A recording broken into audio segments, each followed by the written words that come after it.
যাদের শিক্ষাগত যোগ্যতা নেই তাদেরকে প্রতিনিধি হিসেবে পাঠাচ্ছেন, যারা পার্লামেন্টে গিয়ে আপনাদের যে অধিকারের কথা, আপনাদের ইতিহাসের কথা, আপনাদের ইতিহাসকে স্মরণ করিয়ে দিয়ে আপনাদের পুনর্বাসনের কথা তারা পার্লামেন্টে সোচ্চারে উত্থাপন করতে পারছে না।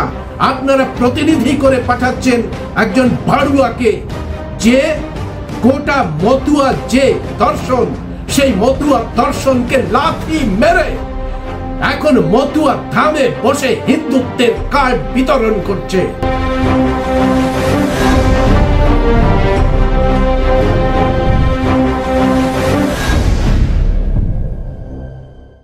প্রিয় দর্শক, ভারতের সর্বোচ্চ ন্যায়ালয় একটা রায় দিয়ে ঘোষণা করেছেন যে হিন্দু কোনো ধর্ম নয়, হিন্দু একটি জীবনশৈলী।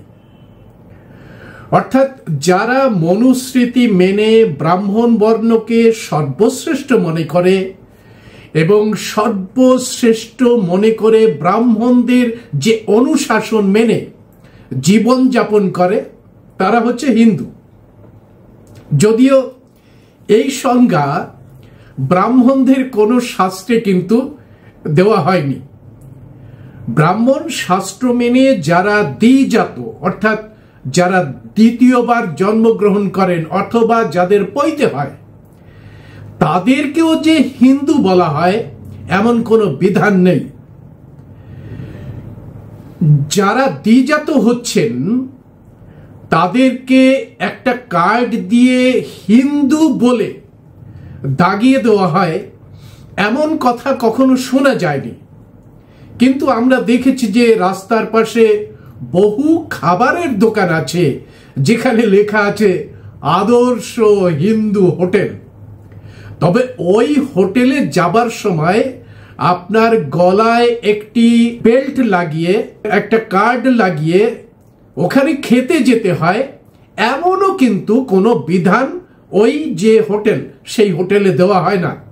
কারণটা হচ্ছে যে এই হিন্দু কার্ড সংগ্রহ করার জন্য কোনো ধরনের রাষ্ট্রীয় দপ্তর নেই। এটাই ভারতের দস্তুর। আপনারা শুনলে অবাক হয়ে যাবেন যে এই হিন্দু কার্ড কিন্তু সম্প্রতি থুড়ি হিন্দু কার্ড নয়, হিন্দুত্বের কার্ড।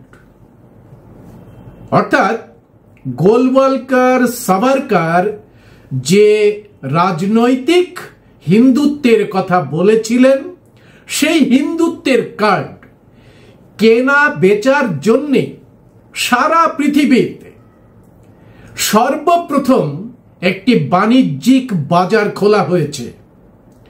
বিভিন্ন সংবাদ মাধ্যম এবং সামাজিক মাধ্যম থেকে আপনারা জানতে পারছেন যে এই যে বাণিজ্যিক শিবির খুলে 200 টাকা থেকে 500 টাকায় বিক্রি করা হচ্ছে হিন্দুত্বের কার্ড। এবং এটিও জানা যাচ্ছে যে লক্ষ লক্ষ মানুষ নাকি প্রতিদিন এই বাজারে এসে হিন্দুত্বের কার্ড জোগাড় করছেন। অবাক হচ্ছেন? না না না না না, অবাক হবার দিনটির মশায় চলে গেছে।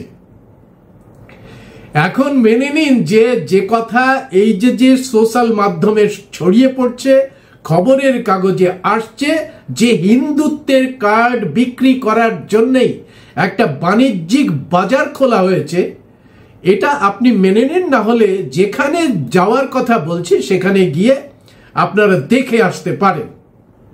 আপনি যদি মতুয়া হন এবং বাংলাদেশ থেকে এসে থাকেন, তাহলে এতদিন জেনে গেছেন যে কে, কোথায়, কারা, কি কারণে এই হিন্দুত্বের কার্ড বিক্রি করছেন। আপনি এটাও জেনে গেছেন যে কয়েকদিন আগে এই হিন্দুত্বের কার্ড বিক্রির যে বখরা, ওই যে 200 থেকে 500 টাকায় বিক্রি হচ্ছে, সেই বিক্রির বখরা নিয়ে বড় শরিক আর ছোট শরিকের মধ্যে তুমুল বচসা হয় এবং ধাক্কাধাক্কি, মারামারি পর্যন্ত গড়ায়, মায়ের পর্যন্ত অপমান করা হয়। আর সেই যে ছোট শরিক তিনি কেন্দ্রীয় মন্ত্রী হবার দৌলতে বড় শরিককে একেবারেই পাত্তা দেন না, মাকে অপমান করেন। আর এই জন্যই মা এবং বড় শরিক তারা তাদের জেঠিমার কাছে গিয়ে এই নালিশটা জানান। হ্যাঁ, এতক্ষণে আপনারা বোধহয় ধরতে পেরেছেন যে আমরা মতুয়াদের বর্তমান অবতার সুব্রত ঠাকুর, শান্তনু ঠাকুর এবং মমতা ঠাকুরের কথা বলছি। ঠাকুরনগরে কেন্দ্রীয় মন্ত্রী শান্তনু ঠাকুর এই বাণিজ্যিক শিবিরের আয়োজন করেছেন এবং লক্ষ লক্ষ বাংলাদেশি অনুপ্রবেশকারীদের কাছে বিক্রি করছেন এই হিন্দুত্বের কার্ড। অবাক হওয়ার কিছু নেই, সোজা আপনারা ট্রেন ধরে চলে যেতে পারেন, সেখানে শিবির এখনো চলছে। যদি আপনি বাংলাদেশি হন এবং হিন্দুত্বের কার্ড পেতে চান তাহলে সেখান থেকে 200 থেকে 500 টাকা দিয়ে হিন্দুত্বের কার্ড আপনি সংগ্রহ করতে পারেন। প্রশ্ন উঠবে, কেন এই হিন্দুত্বের কার্ড? বন্ধুরা, এর মূলে রয়েছে কিন্তু ভারতের একটি নাগরিকত্ব সংশোধন আইন সিএএ 2019। এই সিএএ 2019-এ যেটা বলা হয়েছে সেটা হলো যে আপনি যদি বৈধ পাসপোর্ট, ভিসা ইত্যাদি ইত্যাদি না নিয়ে ভারতে অনুপ্রবেশ করেন অথবা বৈধ পাসপোর্ট নিয়ে ভারতে এসে থেকে যান, তাহলে আপনাকে প্রথমে 2003-এ বলা হয়েছিল আপনাকে ইল্লিগাল হিসেবে চিহ্নিত করা হবে, আর 2019-এ বলা হচ্ছে যে আপনাকে ইল্লিগাল মাইগ্রান্ট হিসেবে চিহ্নিত করা হবে না, আপনাকে সুযোগ দেওয়া হবে এই দেশের নাগরিক হওয়ার জন্য। রুলের জন্য অনেকে অপেক্ষা করছিলেন, সেই রুলটাও এসে গেছে 2024-এ। আপনি যদি 3টি দেশের, বিশেষ করে পাকিস্তান, বাংলাদেশ এবং আফগানিস্তান থেকে যদি আপনি হিন্দু হন, কয়েকটি ধর্মের কথা বলা হয়েছে মুসলমান বাদ দিয়ে, তাহলে আপনি এদেশের নাগরিকত্বের জন্য আবেদন করতে পারেন। আর একটা কথা বলা হয়েছে যে আপনি যদি ফরেনার্স যে অ্যাক্ট আছে সেখানে যদি ছাড় পেয়ে থাকেন তাহলে আপনি আবেদন করতে পারেন। 2 নাম্বার হচ্ছে যে আমরা জানি যে একটা বৃহৎ ভারতবর্ষ, অখণ্ড ভারতবর্ষ খণ্ডিত হয়েছে এবং খণ্ডিত হওয়ার কারণে এই 2 দেশের মধ্যে, এখন 3টি দেশ, এই 3টি দেশের মধ্যে একেবারে অসংখ্য অসংখ্য কোটি কোটি মানুষ ছিন্নমূল উদ্বাস্তু হয়ে গেছে। ছিন্নমূল উদ্বাস্তু হয়ে গেলে মানুষ অসহায় হয়ে পড়ে, আর এই অসহায় অবস্থা, এই মতুয়া যে সমাজ, তাদের অসহায় অবস্থা এই সিএএতে একটা কারণ।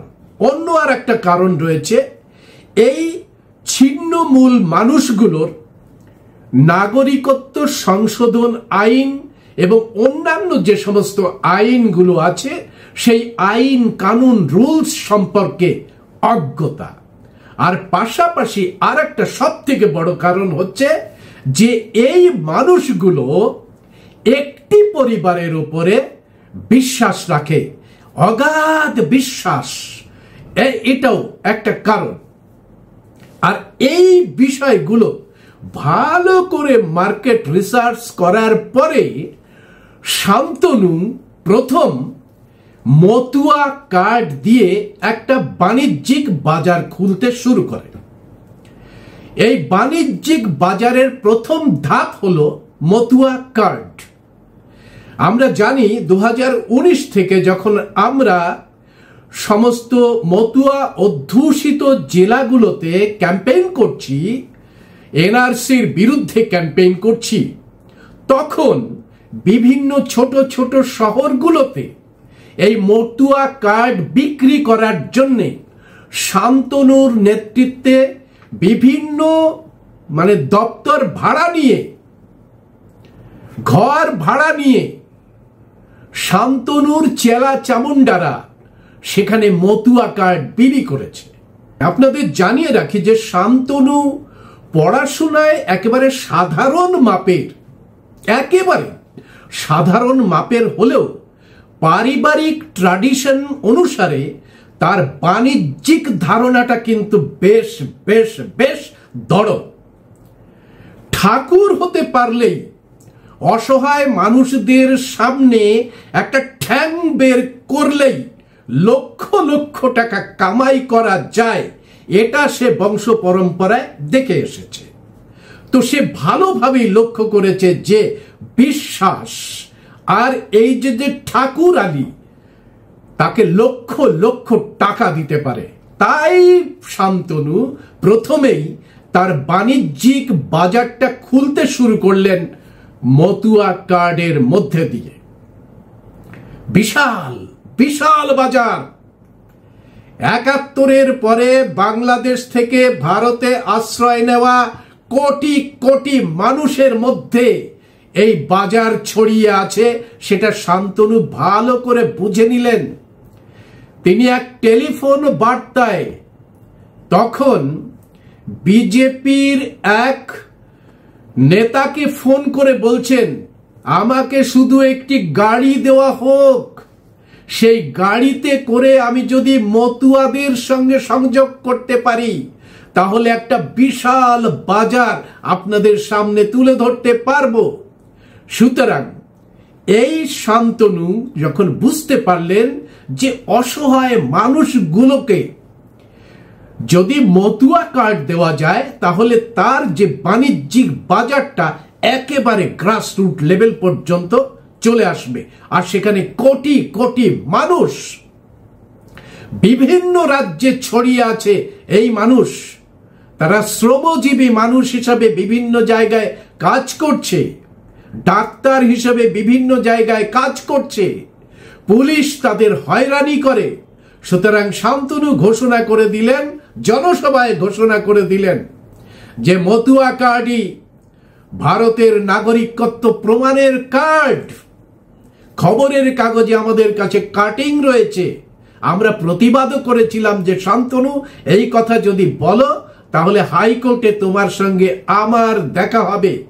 ভাষণ দিয়ে বললেন মতুয়া কার্ড থাকলে পুলিশ, মিলিটারি, বিএসএফ আপনাদের হয়রানি করবে না, আর সিএএ ফর্ম ফিল আপ করার সময় এই যে মতুয়া কার্ড, এই মতুয়া কার্ড প্রাধান্য পাবে। আর মতুয়া কার্ড বিতরণ করার সময় শান্তনু ঠাকুর কি করলেন, সেই মতুয়া কার্ডের সঙ্গে যারা মতুয়া কার্ড পাচ্ছেন তাদের আধার কার্ডটাকেও সংযুক্ত করে দিলেন। শান্তনু শুধু এখানে বসে থাকেনি, তার বিশ্বাসযোগ্যতাটাকে আরো বাড়িয়ে তোলার জন্যে তিনি কেন্দ্রীয় স্বরাষ্ট্র মন্ত্রকের প্রতিমন্ত্রীকে ঠাকুরনগরে নিয়ে এলেন। ঠাকুরনগরের সভাতে তিনি লাইভ টেলিকাস্ট করলেন এবং কেন্দ্রীয় স্বরাষ্ট্র দপ্তরের মন্ত্রী সরাসরি বললেন যে মতুয়া কার্ড থাকলে তাদের নাগরিকত্ব কার্ড অর্জনের সুবিধা হবে। ফলে দেখুন, বাজারটাকে পাওয়ার জন্য শান্তনু যে বাণিজ্যিক চালটা চাললেন তার কারণে কোটি কোটি মানুষ, ভাবতে পারছেন, মতুয়া কার্ড বিক্রি হয়েছে ২৫০০ থেকে ৩০০০ টাকায়। কোটি কোটি মানুষ যদি এই মতুয়া কার্ড সংগ্রহ করে তাহলে শান্তনুর যে বাণিজ্যিক মনটা আছে সেই বাণিজ্যিক মনটা তো সঠিক সময় সঠিক পদক্ষেপ নিয়েছিল, এবং সেটাও আমরা দেখতে পেয়েছি যে এই যে বাণিজ্যিক ভাবে শান্তনু অনেকটা সফল হয়েছিলেন এই মতুয়া কার্ড কেনা বেচা করে। ঘটনাক্রমে মতুয়া কার্ড কেনা বেচা শুরু হয় ২০১৯ সাল থেকে। ২০১৯ সালের পরে অনেক জল গড়িয়ে গেছে। ২০২৪-এ এসে রুল জারি হয়েছে। সেই রুল জারি হওয়ার পরে যে ফর্মগুলো ফিল আপ করলে নাগরিকত্বের জন্য যে ফর্ম ফিল আপ করা যায়, সেই ফর্ম ফিল আপের সময় এই যে মতুয়া কার্ড যারা সংগ্রহ করেছে হাজার হাজার টাকা দিয়ে, তাদের মোহ ভঙ্গ ঘটেছে। সেই রুলের মধ্যে ঢুকিয়ে দেওয়া হয়েছে হিন্দুত্বের ঠিকাদার আরো কিছু সংগঠনকে। সেই সংগঠন রামকৃষ্ণ মিশন, সেই সংগঠন ভারত সেবাশ্রম সংঘ, সেই সংগঠন ইস্কন, সেই সংগঠনগুলো এই চাল কলা খেকো, আমি যাদের পোঙ্গা পুরোহিত বলি, সেই পোঙ্গা পুরোহিতরা শংসাপত্র দিলে হিন্দুত্বের যে শংসাপত্র পাওয়া যায়, কিন্তু মতুয়া কার্ড কোনো কাজে লাগলো না। গতকালই আমরা প্রকাশ করেছি যে ভিডিও, তাতে দেখিয়েছি যে মতুয়া গোসাই রঞ্জিত পাগল বলছেন মতুয়া কার্ড কাজে লাগবে না, নিদেন পক্ষে ঠাকুরনগর থেকে বারাসাত গেলে আপনার গলায় মতুয়া কার্ড লাগবে, তাও যদি দলের সাথে না যান তাহলে ওই মতুয়া কার্ড কোনো কাজে লাগে না। লোকের ভুলভাল বুঝিয়ে মতুয়া কার্ড করেছে, যে মতুয়া কার্ডে কোনো কাজ হয় না। ও শুধু বাড়ির বউরে আর পাড়ার লোকে একবারই অনুষ্ঠানে গেলে দেখানো যায় গলায় একটা বেল্ট আর একটা ফিতা আর একটা ফটো, ও কোনো কাজে লাগে না। ওই বেশি জোর হলে ঠাকুরনগর থেকে বারাসাত হাবড়া বন্ধু যাওয়া যেতে পারে, তার বেশি ও কোনো কাজে লাগে না ট্রেনে, তাও দল থাকলে একা গেলে এলাও হবে না। বন্ধুরা, এর পরেই এই যে মতুয়া কার্ড কোনো কাজে লাগলো না, শান্তনুর কাছে একাধিকবার জিজ্ঞাসা করা হয়েছে। শান্তনু এবং চেলা চামুন্ডা, অসীম, 4 ক্লাসের পণ্ডিত, জগন্নাথ এবং তাদের যে গ্রুপটা, তাদের কাছে জিজ্ঞাসা করা হয়েছে সিএ তে কতজন ফর্ম ফিল আপ করেছে, কতজনের নাগরিকত্ব হলো, কতদিন কেটে গেছে, সিএ তে কতজন ফর্ম ফিল আপ করেছে এবং কতজনকে নাগরিকত্ব দেওয়া হলো। শান্তনু চুপ, 4 ক্লাসের পণ্ডিত চুপ, জগন্নাথ সরকার চুপ, কারণ তারা বুঝতে পেরেছে ভেতর থেকে আসলে সিএ তে এই ব্যাপক মানুষের নাগরিকত্ব পাওয়ার কোনো সুযোগ নেই। যে সমস্ত দালালগুলো শিবির করে এইগুলো করছে, তাদের কাছে আপনারা দাবি করুন যে কতজন আবেদন করলো এবং কতজনের আবেদনে তাদের আবেদনপত্র খারিজ হয়ে গেছে। দালালগুলো কথা বলবে না, শুধু যে কটি পেয়েছে সেই কটি দেখাতে পারবে। সে সংখ্যাও 350 থেকে 400 নয়, যেখানে দাবি করছে যে কোটি কোটি মতুয়ারা নাকি 1971 সালের পরে এই ভারতে এসেছে। এবং আমরা দেখতে পেয়েছি মমতা বালা ঠাকুরও পর্যন্ত বলছেন যে 2001 সালের পরে নাকি 1 কোটি মানুষের ওপরে মতুয়া সমাজ এখানে ভারতবর্ষে রয়েছে। তাহলে বুঝতে পারছেন ঘটনাটা কি দাঁড়ালো যে ওই সিএএ যেটা আমরা বলেছিলাম এটা খুঁড়োর কল, ফাঁসি কা ফান্দা, এই সিএ এর মধ্যে দিয়ে যে সমস্ত নাগরিকত্বের প্রাবধান রয়েছে, যে সমস্ত ডকুমেন্ট ব্যবহার করে এদেশের ছেলে মেয়েরা তারা লেখাপড়া শিখেছে, তারা চাকরি বাকরি করছে, 2-3 জেনারেশন ধরে এক জায়গায় বসত গড়ে তুলেছে, ঘর বাড়ি গাড়ি তৈরি করেছে। যদি সিএ এর মধ্যে থেকে ফর্ম ফিল আপ করা হয় তাহলে মুহূর্তের মধ্যে তাকে ডিক্লারেশন দিতে হবে যে সে এদেশে অবৈধভাবে প্রবেশ করেছে এবং সে এদেশের অবৈধ। তাকে বাংলাদেশি, তাকে পাকিস্তানি অথবা তাকে আফগানিস্তানি হিসাবে ডিক্লারেশন দিতে হবে। এই সমস্ত কিছুই রয়েছে। আরেকটি বলা হয়েছে যে 2024 পর্যন্ত যারা এসেছে তারা অবৈধ নয়। তো সেখানে প্রশ্ন যে এই একটি লাইন ওখানে সংযুক্ত করা হলো যে 2024 পর্যন্ত অবৈধ নয়, কিন্তু এটা কেন লেখা হলো না যে 2024 পর্যন্ত বাংলাদেশ থেকে যে সমস্ত মানুষ এখানে ভারতে আশ্রয় নিয়েছে এবং ভারতে এসে তারা ভোট দিয়েছে সেই মানুষগুলো দেশের নাগরিক। এই সামান্য একটি লাইন কেন যুক্ত করা হলো না ওই সংশোধনী আইনের সঙ্গে, তার রুলের সঙ্গে? যুক্ত করলেই তো সমস্যা মিটে যেত। এদের যে আঁকা, বিশেষ করে শান্তনুর বড় আঁকা, তিনি হচ্ছেন অমিত শাহ। অমিত শাহ তিনি ক্রোনোলজি বোঝাচ্ছিলেন সমস্ত দেশের মানুষকে, ক্রোনোলজি সমঝিয়ে। প্রথমে কি হবে?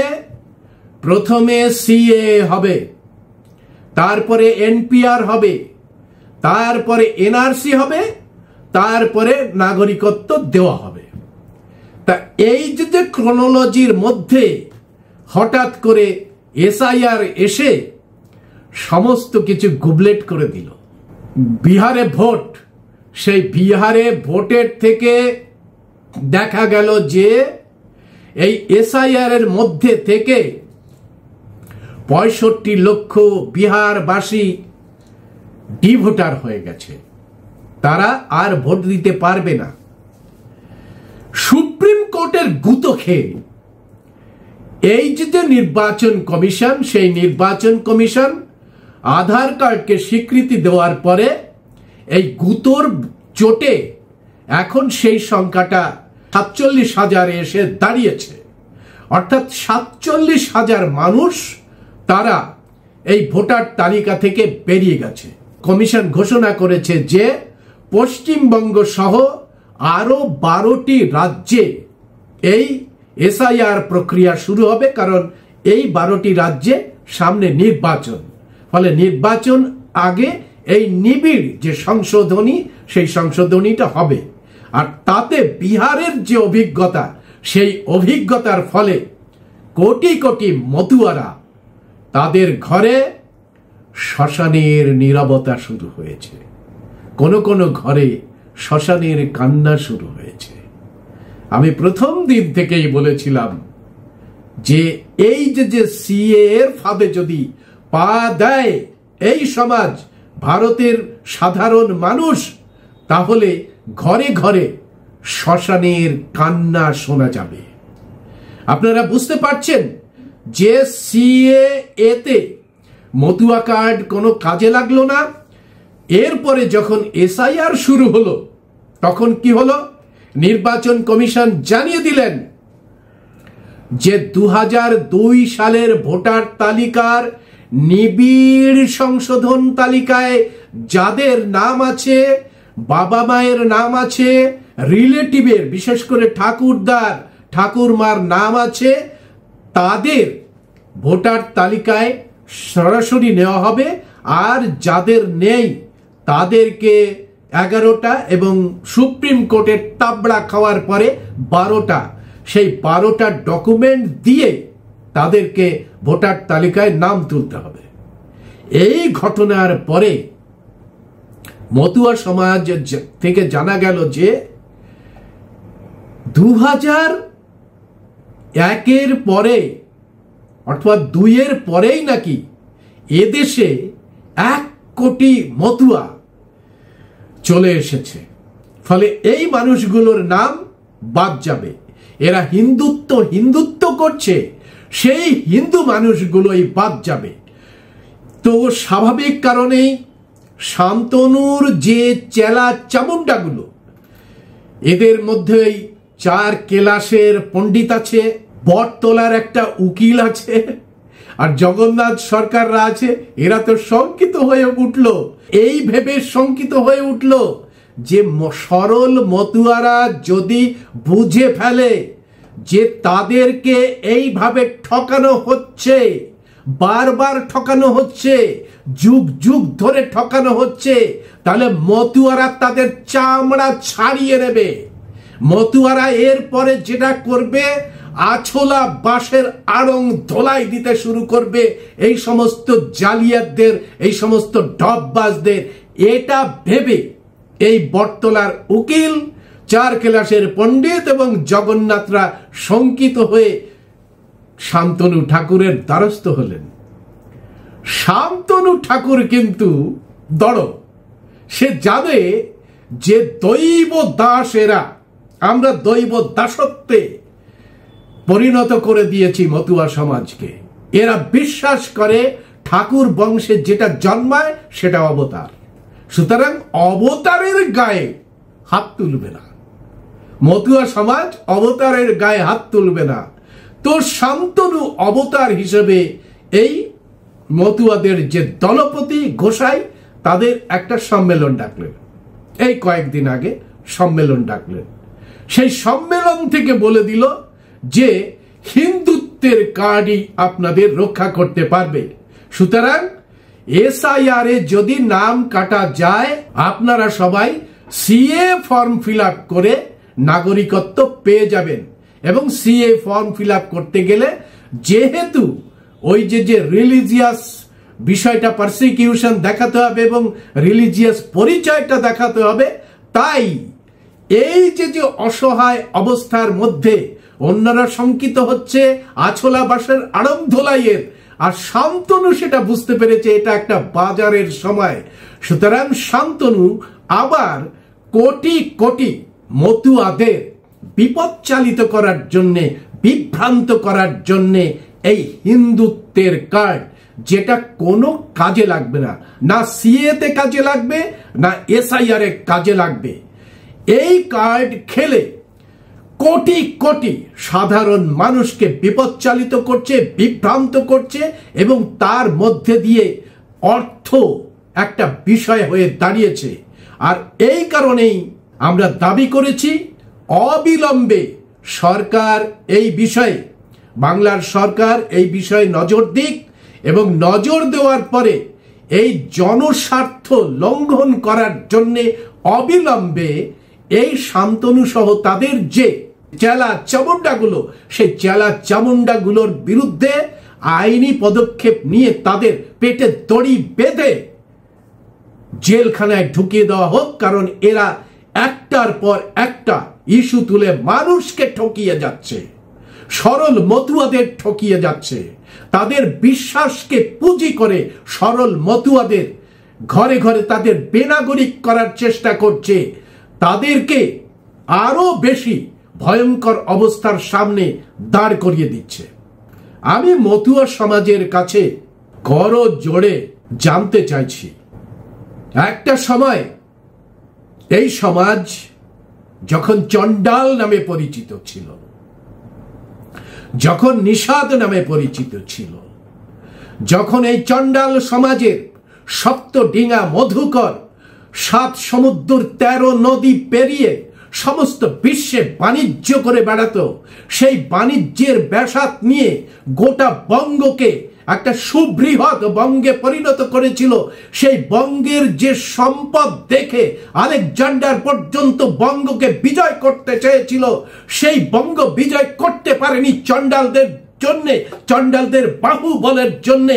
এরকম একটি সমাজ কি করে আপনারা এই বিভ্রান্তির জালে ফেসে বংশ পরম্পরায় একটি পরিবারকে মুক্তির দূত হিসাবে মনে করে তাদের উপরে বিশ্বাস রেখে এভাবে ঠকছেন? আর কতদিন ঠকবেন এইভাবে? আর কতদিন আপনাদের ঠকিয়ে এই যে বংশের কুলাঙ্গাররা, তারা বহাল তবিয়তে আপনাদের কামাই করা পয়সা আপনাদের বিপদ চালিত করে লুটে নেবে, আর আপনারা এদেরকে সামনে এনে প্রতিনিধি হিসাবে পাঠাবেন কোথায়? এমএলএ হিসাবে প্রতিনিধি হিসাবে পাঠাবেন, এমপি হিসাবে প্রতিনিধিত্ব করার জন্য পাঠাবেন। এমন একটা বৃহৎ সমাজ যেখানে কেন্দ্রেই আপনারা 20টি প্রতিনিধি পাঠাতে পারেন, এখানে পশ্চিমবঙ্গে অন্তত 40টার উপর প্রতিনিধি পাঠাতে পারেন। এইগুলো করতে পারছেন না, এবং 40টি প্রতিনিধি যদি মতুয়া সমাজ থেকে হয়, তাহলে এই বাংলা কেন, এই ভারতবর্ষ কেঁপে উঠবে। মতুয়া শক্তির কাছে মাথা নত করবে, সেটা না করে একটি পরিবার যাদের কোনো দাম নেই, যাদের শিক্ষাগত যোগ্যতা নেই, তাদেরকে প্রতিনিধি হিসেবে পাঠাচ্ছেন, যারা পার্লামেন্টে গিয়ে আপনাদের যে অধিকারের কথা, আপনাদের ইতিহাসের কথা, আপনাদের ইতিহাসকে স্মরণ করিয়ে দিয়ে আপনাদের পুনর্বাসনের কথা তারা পার্লামেন্টে সোচ্চারে উত্থাপন করতে পারছে না। আপনারা প্রতিনিধি করে পাঠাচ্ছেন একজন বাড়ুয়াকে, যে গোটা মতুয়া যে দর্শন, সেই মতুয়া দর্শনকে লাথি মেরে এখন মতুয়া ধামে বসে হিন্দুত্বের কার্ড বিতরণ করছে। তাকে প্রতিনিধিত্ব করে পাঠাচ্ছেন, অথচ মতুয়া সমাজের মধ্যে হাজার হাজার ছেলে মেয়েরা আছে, যোগ্য ছেলে মেয়েরা আছে, তাদের প্রতিনিধি করে আপনারা পাঠাচ্ছেন না। এই সাধু গোসাই পাগল যারা আছেন, তারা কতদিনে বুঝতে পারবেন? হরিচাঁদ বলেছিলেন যে আমি বংশের মধ্যে থাকবো না, আমি থাকবো ভক্তদের মধ্যে। কই, আপনারা ভক্তদের মধ্যে কোনো প্রতিনিধি করে কেন পাঠাতে পারছেন না দিল্লিতে? কেন পাঠাতে পারছেন না এই বিধানসভাতে? শুধু একটি বাড়ির উপরে আপনারা ভরসা করে আছেন। যদি কোনোভাবে আপনারা মনে করেন যে আমি সঠিক কথা বলছি, তাহলে অবিলম্বে মতুয়া আন্দোলন থেকে এই যে বাড়িটি, সেই বাড়ির প্রতিনিধিদের যে যোগ্যতা, সেই যোগ্যতাটাকে খারিজ করে দিয়ে মতুয়া যে ভক্তকুল আছে তার মধ্যে থেকে যোগ্য ব্যক্তিকে বের করে আপনাদের প্রতিনিধিত্ব করার জন্য রাজ্যে এবং কেন্দ্রে পাঠাতে শুরু করুন। তবেই মুক্তির রাস্তা খুলে যাবে। এই যে দেশ ভাগে ছিন্নমূল উদ্বাস্তু হয়ে যাওয়ার যে বছরের পর বছরের যন্ত্রণা, সেই যন্ত্রণা থেকে মুক্তি পাওয়ার একমাত্র রাস্তা ওই বাড়িটাকে আপনারা বয়কট করুন। ওই বাড়ি থেকে ভক্তকুলের মধ্যে থেকে প্রতিনিধি নির্বাচন করে সেই প্রতিনিধিকে দিয়ে তাকে রাজ্যসভায় পাঠান, তাকে বিধানসভায় পাঠান, তাকে পার্লামেন্টে পাঠান। তবেই এই যে আপনাদের আন্দোলন, সেই আন্দোলন সার্থক হবে। ঠাকুর বাড়িতে অনশন করে আখেরে কি হবে? যদি আবার আপনাদের ভক্তি এবং মুক্তি ওই ঠাকুর বাড়ির ঠ্যাং বের করা নেতাদের মধ্যে সীমাবদ্ধ হয়ে যায়, তাহলে অনশন করে সমাজের মুক্তি হবে না।